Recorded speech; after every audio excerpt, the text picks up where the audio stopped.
my girlfriend confessed. I cherish you, but I desire thrills before picking someone reliable like you. I must explore before committing. So I offered her complete freedom while establishing a reality she'd never join. What she did next caught everyone off guard, including herself. Maya and I had been together for 18 months, living in my Denver apartment for the past 6, and I genuinely thought we were building something that would last. I'm Alex, 31, working as a forensic accountant, the kind of job where you spend your days following paper trails and uncovering financial discrepancies, which maybe explains why I value honesty and straightforward communication so much. Maya was this brilliant 27-year-old graphic designer at a boutique marketing firm, someone who could turn a blank canvas into something that made you stop and stare, and I'd fallen completely for her creative energy and the way she made even mundane Tuesday nights feel special. We had our routines, weekend hikes through the Front Range, quiet dinners where we talk about everything from her latest design projects to my cases, lazy Sunday mornings reading different sections of the newspaper while sharing coffee I'd learned to make exactly the way she liked it. I thought those routines meant we were compatible, that we'd found our rhythm as a couple who actually enjoyed each other's company without needing constant external stimulation. That Tuesday evening in October changed everything when she came home from work with this carefully composed expression that immediately put me on edge. Alex, I need to tell you something important about us, about where I am emotionally right now, she said, sitting across from me at our kitchen table with the kind of deliberate positioning that meant this was a planned conversation, not a spontaneous moment of honesty. I closed my laptop and gave her my complete attention, the same way I'd been doing for 18 months whenever she needed to talk through a problem or share something meaningful. I cherish what we have together, I really do. You're exactly the kind of man I want to spend my life with, stable, dependable, someone who remembers that I take my coffee with oat milk and plans those perfect hiking trips where you've already checked the weather and packed extra snacks. The compliment felt poisoned somehow, like she was building up to something that would make those qualities sound like flaws. But I feel completely trapped by our predictability. Every Saturday we hit the same trails around Golden or Boulder. Every Sunday we cook some elaborate dinner and binge whatever series we're currently watching. I'm 27, and I feel like I'm already living the settled life of a 40-year-old suburban mom. I stayed quiet, recognizing that interrupting would only derail whatever speech she'd obviously rehearsed. I need to experience real excitement, real uncertainty before I can commit to forever with anyone. I want to feel the rush of meeting mysterious strangers at exclusive art gallery openings in Reno, the thrill of not knowing what someone's going to say or do next. I want to date people who might spontaneously decide we're flying to Aspen for the weekend, or who know about underground speakeasies I've never heard of. My chest felt like someone was slowly tightening a vice, but I kept my voice completely level. What exactly are you saying, Maya? I want to take a break from us, not permanently, but temporarily. I need to explore what else is out there before I can honestly say you're my choice and not just my safe, comfortable option. She reached across the table like she was trying to comfort me while simultaneously asking permission to shop around for my replacement. You're my forever person, Alex. You're exactly who I want to come home to after I've gotten this exploration out of my system. I just need to know for certain that choosing you is what I actually want, not just what feels familiar and secure.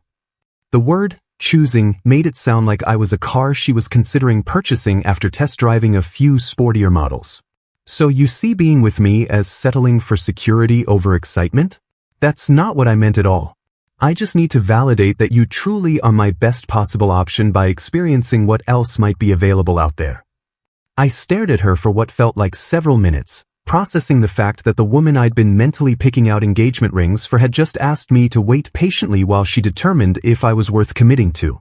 How long are we talking about for this exploration? Maybe 6 months? Long enough for me to really understand myself and what I need from a relationship.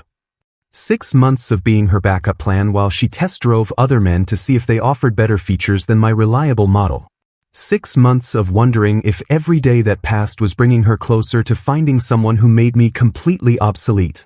And you expect me to just maintain our apartment and wait here while you figure out if I meet your standards?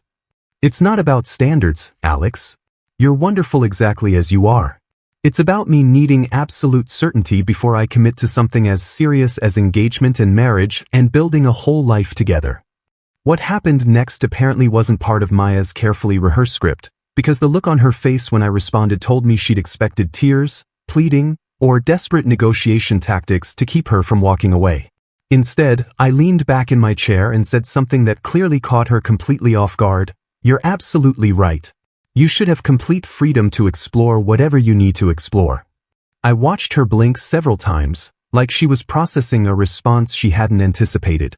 "You should also know that I'll be doing the same thing. If you need to test the waters to figure out what you want, then I need the same opportunity to understand what I actually deserve from a relationship." The next morning, I started making changes that had nothing to do with winning Maya back and everything to do with rediscovering who I was when I wasn't trying to be someone's safe option. I'd been thinking about joining this men's personal development group that met Thursday evenings at a community center in Boulder, something I'd researched months earlier but never pursued because Maya had subtly dismissed it as kind of weird whenever I mentioned it.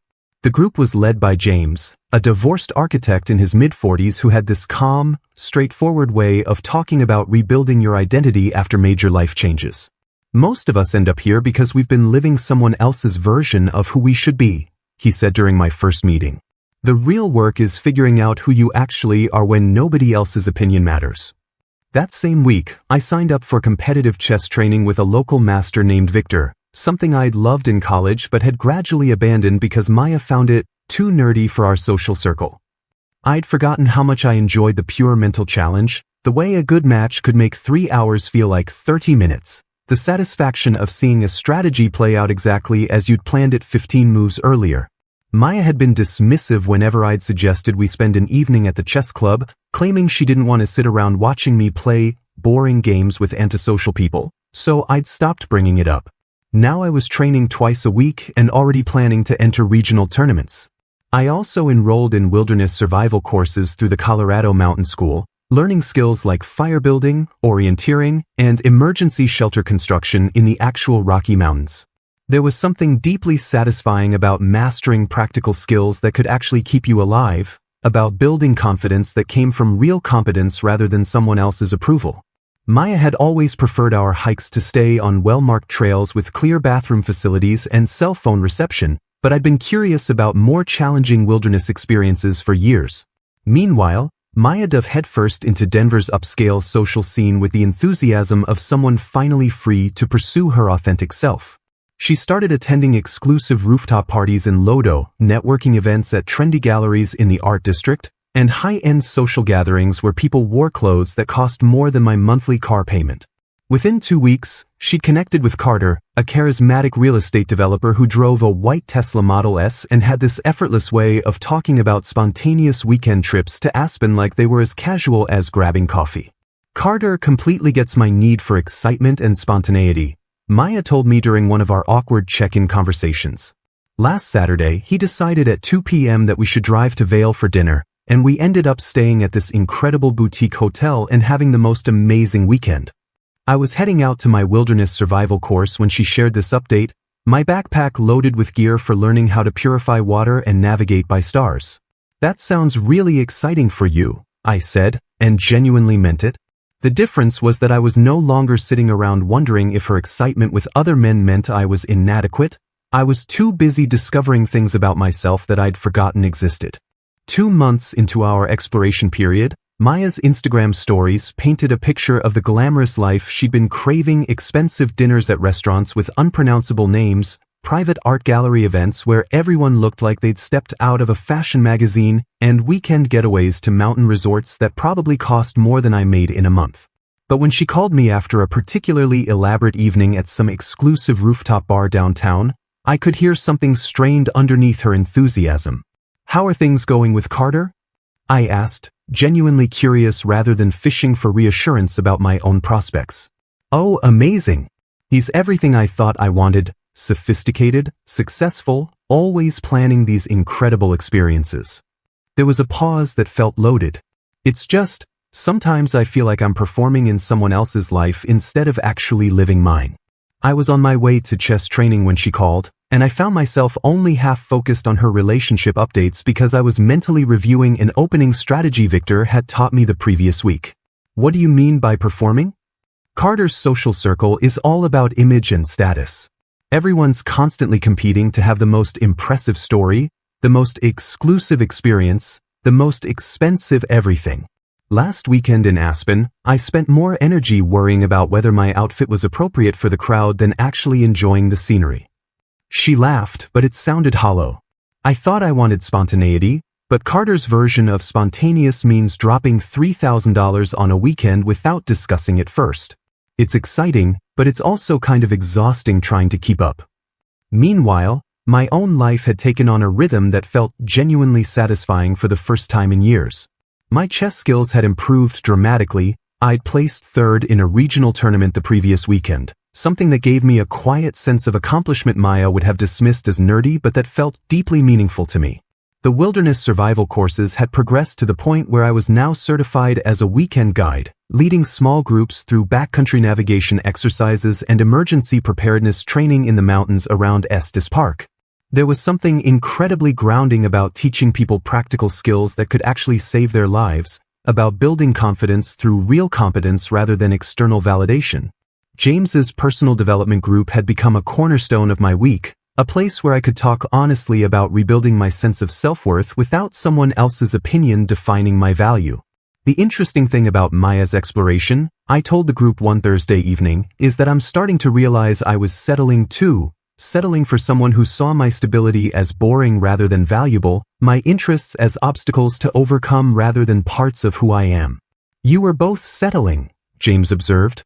She was settling for security while craving excitement, and you were settling for someone who didn't actually appreciate what you brought to the relationship.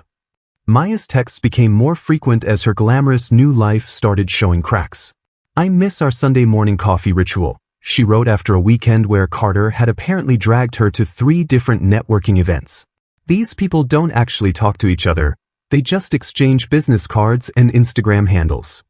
Another time, remember how we used to plan those perfect hiking trips where you'd research the best trails and pack all the right snacks? Carter's idea of outdoor time is sitting by the pool at expensive hotels. I found these messages oddly touching but not particularly relevant to my current situation. I was training for a competitive chess tournament, planning a solo backpacking trip through Rocky Mountain National Park, and discovering that I genuinely enjoyed my own company in ways I'd forgotten were possible. The version of myself that Maya had left behind, the one who sought her approval for every decision and measured his worth by her satisfaction, was being replaced by someone who had his own goals, interests, and sense of purpose that didn't depend on anyone else's validation. When Maya suggested we meet for coffee, just to catch up as friends, I agreed but suggested we meet at a different place than our old regular spot, a chess-themed cafe near my training location that I discovered and genuinely loved. She arrived looking slightly frazzled, designer clothes perfectly coordinated but something tired around her eyes that expensive makeup couldn't quite conceal. "You look really good," she said, studying my face like she was trying to identify what had changed. "Different somehow." "I feel different," I admitted. "More like myself, I guess." What started as occasional friendly check-ins from Maya gradually escalated into something that felt more like reconnaissance missions disguised as casual conversation. Her texts went from weekly updates about her exciting new social life to almost daily messages about shared memories, inside jokes from our relationship, and increasingly transparent attempts to gauge my availability for reconciliation. "Do you remember that amazing weekend we spent in Steamboat Springs last winter?" She'd text at random times. "I was looking through photos and we looked so happy together." Or, "I drove past our old hiking spot near Golden today and it made me think about how perfectly we used to plan those trips together." The shift was obvious but also irrelevant because my life had developed a momentum that didn't revolve around her schedule or emotional needs. When she'd call wanting to have long conversations about our relationship, I was often heading out to lead wilderness survival workshops, competing in chess tournaments that took me to cities across Colorado and Wyoming, or working late on freelance financial consulting projects I'd started taking on to fund my new interests and adventures. "You're always so busy now," she complained during one phone call that I'd answered while driving to a chess competition in Fort Collins. "I feel like I can barely get 10 minutes of your actual attention." "I am pretty busy," I agreed. "But that's not necessarily a bad thing.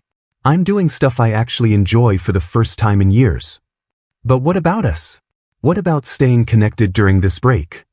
The question struck me as fundamentally backwards. She'd asked for space to explore other options, and now seemed frustrated that I wasn't remaining readily available as her emotional support system while she figured out whether she wanted to keep me or trade up.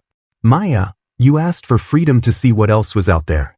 I'm giving you exactly what you requested, and I'm using the same freedom to figure out what I actually want from life.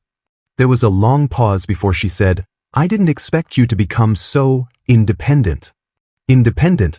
Like my developing interests and confidence outside of our relationship was somehow a betrayal of our agreement rather than the natural result of no longer centering my entire identity around being her safe option. The most telling conversation happened when she suggested we meet for coffee at our old regular spot, the bookstore cafe where we used to spend Sunday afternoons reading different books while sharing a table and occasionally commenting on interesting passages we'd found. I'm actually pretty booked this week, I told her, which was true. I had chess training Tuesday and Thursday, a wilderness survival course Saturday, James's group Thursday evening, and a freelance consulting project that needed attention over the weekend. Next week's looking tight too with the regional chess tournament. Chess tournament? Since when do you care about competitive chess? The dismissive tone was exactly the same one she'd used throughout our relationship whenever I'd mentioned interests she didn't find socially acceptable or exciting enough for her image.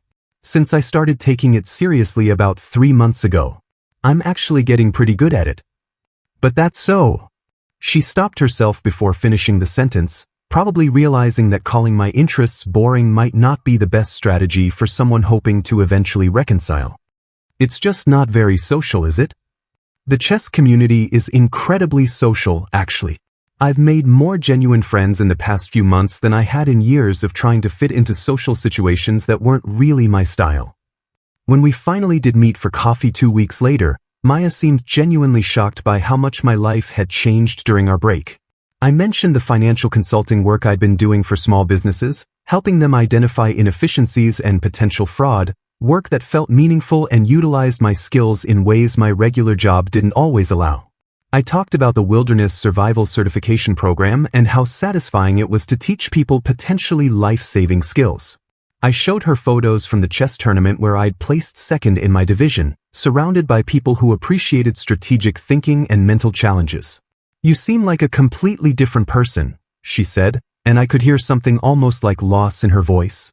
Not different, I corrected. Just more myself than I was when I was constantly trying to be the version of me that you found acceptable. The conversation revealed something I hadn't expected. Maya was struggling with the reality that her safe option had developed into someone with an independent, fulfilling life that didn't include waiting around for her to finish exploring her alternatives. 6 months after Maya's original confession, I came home from a weekend wilderness instructor certification course in the mountains near Aspen to find her sitting outside my apartment door with what looked like a carefully planned reconciliation presentation. She'd brought takeout from our old favorite Thai restaurant, a bottle of wine we used to share on special occasions, and a photo album she'd apparently compiled of our best memories together, hiking trips, quiet dinners, lazy Sunday mornings that she'd once found suffocatingly predictable. I know this might seem presumptuous, she said as I approached with my backpack full of camping gear and certification materials, but I really need to talk to you about us, about what I've learned during these past 6 months. I unlocked my door and gestured for her to come in, but I could see her taking inventory of how much my apartment had changed during our separation. The generic furniture we'd chosen together had been replaced with pieces that reflected my actual interests, a sophisticated chess set as the centerpiece of my living room, artwork from local artists I'd met through chess tournaments and wilderness training, bookshelves filled with strategy guides and survival manuals instead of the design magazines Maya used to leave scattered around.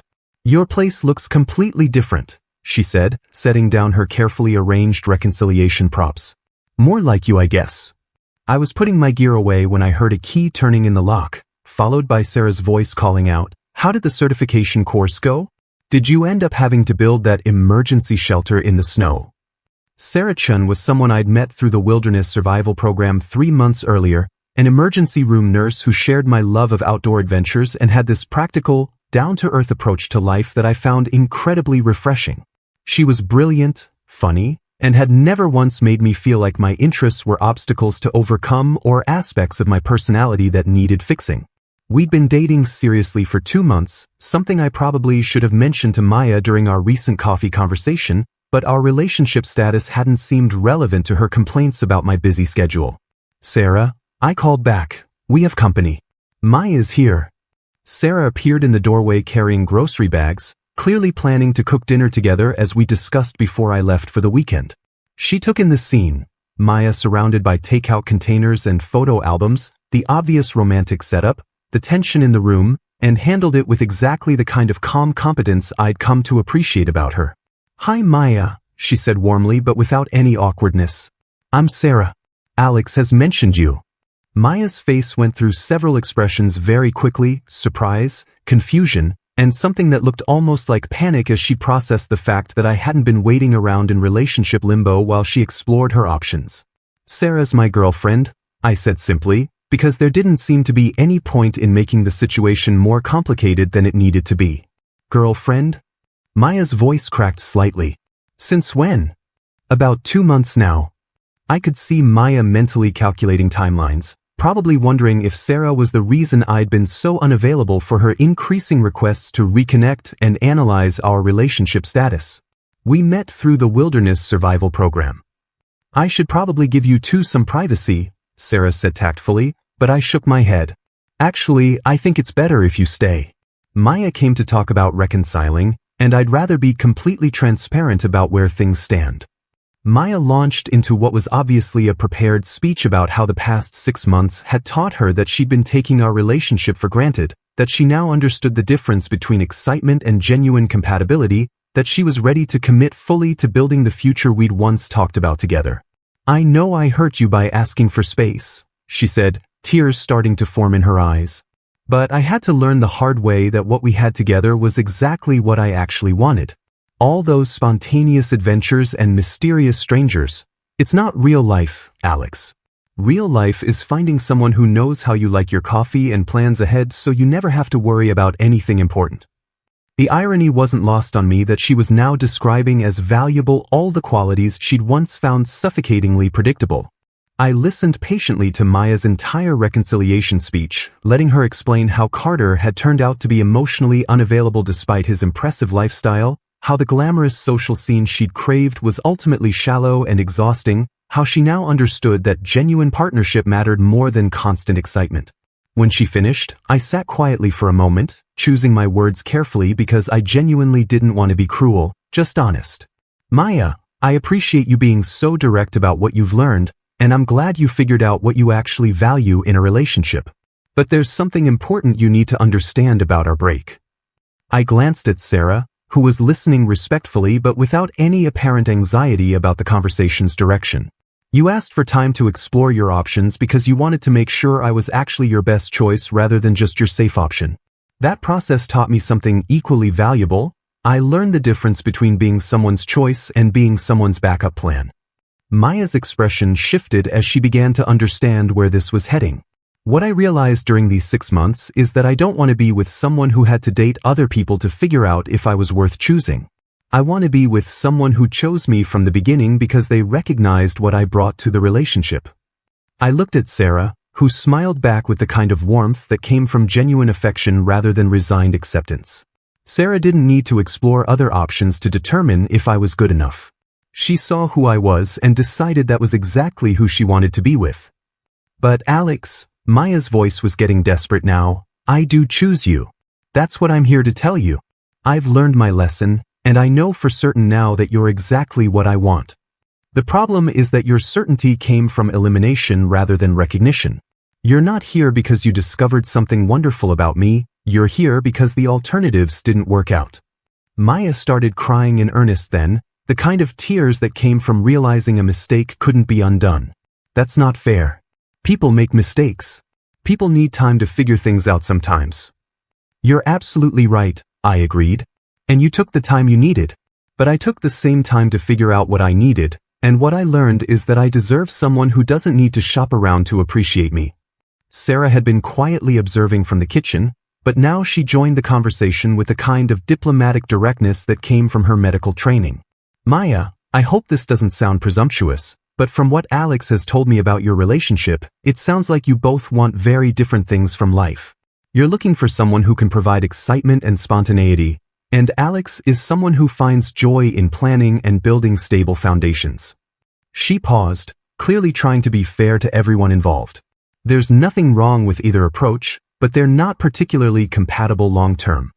But I don't want excitement anymore, Maya protested. I want exactly what Alex offers: stability, thoughtfulness, someone who plans ahead and takes care of details. The issue, Sarah continued gently, is that you discovered you wanted those things by trying everything else first. Alex found someone who valued those qualities from day one, without needing to test other options. Maya turned back to me with increasing desperation. Please don't let 6 months of mistakes ruin 3 years of something real. I know I hurt you, but I'm willing to do whatever it takes to prove I've changed, to show you that I understand now what we had together. Maya, I said as kindly as I could, what we had together was me constantly trying to be enough for someone who saw me as a consolation prize. What I have with Sarah is someone who sees me as exactly what she wants, not what she's settling for after exhausting more exciting possibilities. The conversation continued for another 20 minutes, with Maya cycling through various arguments about our history, our compatibility, her willingness to commit completely, and how unfair it was that I wouldn't give her a second chance to prove she'd learned from her mistakes. But the fundamental issue remained unchanged. She was asking me to take her back because she determined I was her best available option, while I'd found someone who chose me because I was exactly what she wanted from the beginning. When Maya finally left, taking her photo albums and cold Thai food with her, Sarah and I sat quietly for a while processing what had just happened. That was harder than I expected, Sarah said eventually. Not because I was worried about you choosing her, but because I could see how much pain she was in. She's learning what I learned 6 months ago, I replied. That treating someone like a backup plan has consequences, even when you eventually decide they were your first choice all along. Maya's final attempt to change my mind came through my sister Emma, who called me 2 weeks after the reconciliation disaster with obvious reluctance in her voice. I need to tell you that Maya reached out to me yesterday, Emma said without preamble. She wanted me to talk to you about giving her another chance.